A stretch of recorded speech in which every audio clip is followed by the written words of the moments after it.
പുറത്ത് മഴയാണെങ്കിൽ നമുക്ക് ചൂടോടെ എന്തെങ്കിലും കഴിക്കാൻ തോന്നും അല്ലേ? അങ്ങനെ ദേ കുറച്ച് ഉരുളൻകിഴങ്ങ് എടുത്ത് ഞാൻ കഴുകി കുക്കറിൽ ഇടുന്നുണ്ട്. 2 വിസിൽ കേൾപ്പിക്കാവേ. അങ്ങനെ ദേ കുക്കറും അടുപ്പിൽ വെച്ചിട്ട് ഞാൻ ഹാളിലേക്ക് ചെന്നപ്പോൾ ദേ പാത്തോസ് മുടിയൊക്കെ പിരുത്തിട്ട് ഇരിപ്പുണ്ടേ. അങ്ങനെ പാത്തുവിൻ്റെ മുടി ഒന്ന് കെട്ടിക്കൊടുക്കാമെന്ന് വിചാരിച്ച് മുടിയൊക്കെ കെട്ടിക്കൊടുത്തിട്ടുണ്ടേ. പാതു സൈക്കിൾ ഓട്ടുന്ന നേരം കൊണ്ട് ഞാൻ ദേ ഉരുളക്കിഴങ്ങിൻ്റെ തൊലിയൊക്കെ കളഞ്ഞെടുത്ത് അതിനെ ഒന്ന് ഉടച്ചെടുക്കുന്നുണ്ടായിരുന്നേ. ഇനി നമുക്ക് ഇതിലേക്ക് കുറച്ച് ഉപ്പിട്ട് കൊടുക്കാം. അതുപോലെ നമുക്ക് കോൺഫ്ലവർ ഇട്ട് കൊടുക്കാവേ. ഞാൻ 2 സ്പൂണ് കോൺഫ്ലവർ ആണ് കേട്ടോ ചേർത്ത് കൊടുക്കുന്നത്. പിന്നെ എരിവിന് ആവശ്യമായിട്ടുള്ള മുളക് പൊടിയും കൂടി ചേർത്ത് കൊടുക്കുന്നുണ്ട്. പിന്നെ കുറച്ച് മസാലപ്പൊടിയും കൂടി ഞാൻ ചേർത്ത് കൊടുക്കുന്നുണ്ട്. പിന്നെ കുറച്ച് മല്ലിയിലയും ഇട്ട് നമുക്കിതൊന്ന് ഇളക്കിയെടുക്കാവേ. പ്രധാനമായിട്ട് നമ്മൾ വെള്ളം ചേർക്കാൻ പാടില്ല കേട്ടോ ഇതിന്.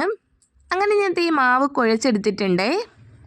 ഇനി ഈ മാവിൽ നിന്ന് നമുക്ക് കുറച്ച് മാവെടുത്ത് നമുക്ക് ഇഷ്ടമുള്ള ഷേപ്പിന് ഉണ്ടാക്കാവേ. അപ്പോൾ നമ്മളിത് ഇങ്ങനെ ചെയ്യുമ്പോഴത്തേക്ക് നമ്മുടെ കൈ ഒന്നും നനച്ച് കൊടുക്കണേ.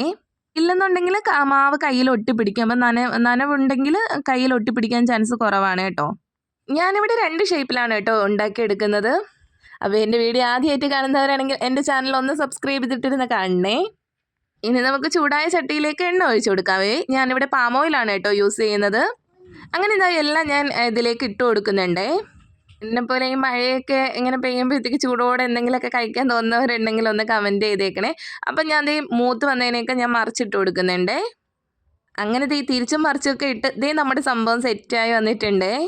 റെഡിയായതെല്ലാം ഞാൻ കോരി എടുത്തിട്ട് ബാക്കി എണ്ണയിൽ ഇടാനുള്ളതും കൂടി ഇട്ട് കൊടുക്കുന്നുണ്ടേ. അപ്പോൾ ഇത് കണ്ടിട്ട് ഒരു ഈവനിങ് ഇതുപോലെ ഒന്ന് ഉണ്ടാക്കി വെക്കുള്ളൂ. അടിപൊളിയാണേ. ഇത് നമുക്കിങ്ങനെ കഴിച്ചുകൊണ്ടേയിരിക്കാൻ തോന്നും കേട്ടോ, നിർത്താൻ തോന്നില്ല.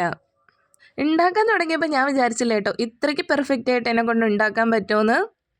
അപ്പോൾ ചെറിയൊരു എരിവും ആ മല്ലിയിലയുടെയൊക്കെ ആ ഒരു ഫ്ലേവറൊക്കെ നമുക്ക് കിട്ടുന്നുണ്ട്. അപ്പോൾ അടിപൊളിയാണ് കേട്ടോ. എല്ലാവരും മസ്റ്റായിട്ട് ഒന്ന് ട്രൈ ചെയ്ത് നോക്കണേ. അപ്പോൾ നേരത്തെ ഇട്ട് കൊടുത്തതൊക്കെ തിരിച്ചും മറിച്ചൊക്കെ ഇട്ട് കൊടുത്തിട്ടുണ്ട്. അപ്പോൾ അതും സെറ്റായി വന്നിട്ടുണ്ട്. എങ്ങനെ ഫൈനലി നമ്മളിത് ടൊമാറ്റോ സോസും കൂടി ആഡ് ചെയ്ത് കഴിക്കുകയാണ് കേട്ടോ. എൻ്റെ ഒപ്പം ഒരു രക്ഷയില്ല, അടിപൊളി ടേസ്റ്റാണ് കേട്ടോ. വല്ല ഗസ്റ്റൊക്കെ വീട്ടിൽ വരുന്നുണ്ടെങ്കിൽ പെട്ടെന്ന് ഉണ്ടാക്കിയെടുക്കാൻ പറ്റുന്ന ഒരു ഐറ്റം ആണ് ഇത്. പുറത്താണെങ്കിൽ മഴ നല്ല തകർത്ത് പെയ്യാണേ. അങ്ങനെ ഇതേ മഴയൊക്കെ ആസ്വദിച്ച് ഞങ്ങളിതേ ഇത് കഴിക്കാൻ പോവുകയാണ് കേട്ടോ. അങ്ങനെ ഇതേ പാത്തു കഴിച്ചു. പാത്തുവിന് നല്ല ഇഷ്ടമായിട്ടുണ്ട്. അപ്പോൾ നിങ്ങൾ ഇതുപോലെ വീട്ടിൽ ട്രൈ ചെയ്ത് നോക്കുക. അടിപൊളി സ്നാക്സാണ് കേട്ടോ. അപ്പോൾ ഈ കുഞ്ഞു വീഡിയോ ഇഷ്ടമായ ലൈക്കും ഷെയറും സബ്സ്ക്രൈബും ചെയ്യാൻ മറക്കല്ലേ. അപ്പോൾ ഇനി അടുത്തൊരു വീഡിയോയുമായി വീണ്ടും കാണാം.